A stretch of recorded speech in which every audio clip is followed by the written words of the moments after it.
Господин Бачков! Господин Бачков! Вачков. Господин Бачков! Пак тобуши изтървал, бе. Казвам ви, аз така тичам и тобуши го виждам и така въртата. Лумбур на мутрата и аз така паралез. И оттам така бягам.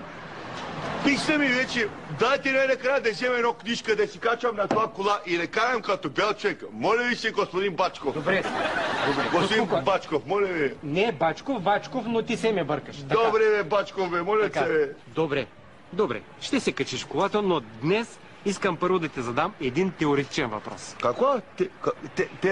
Теоретичен въпрос. Теория. Да. Как познаваш устройството на автомобила, в който искаш да се качиш?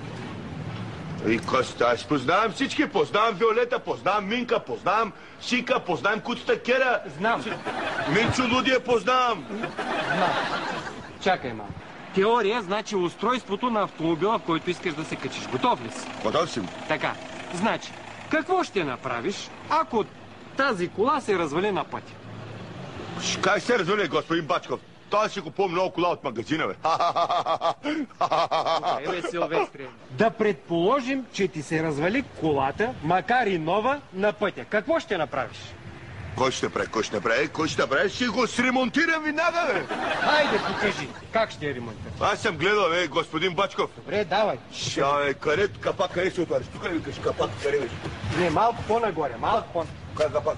тук. Аз знам, кой ми показваш, бе? Все едно не знам. Питаш? Хайде, да. Капака... Чакай. Нали ще дърпаш капака? Ето, тук. А кой показваш, аз знам, бе? То показва ми капак, къде бил.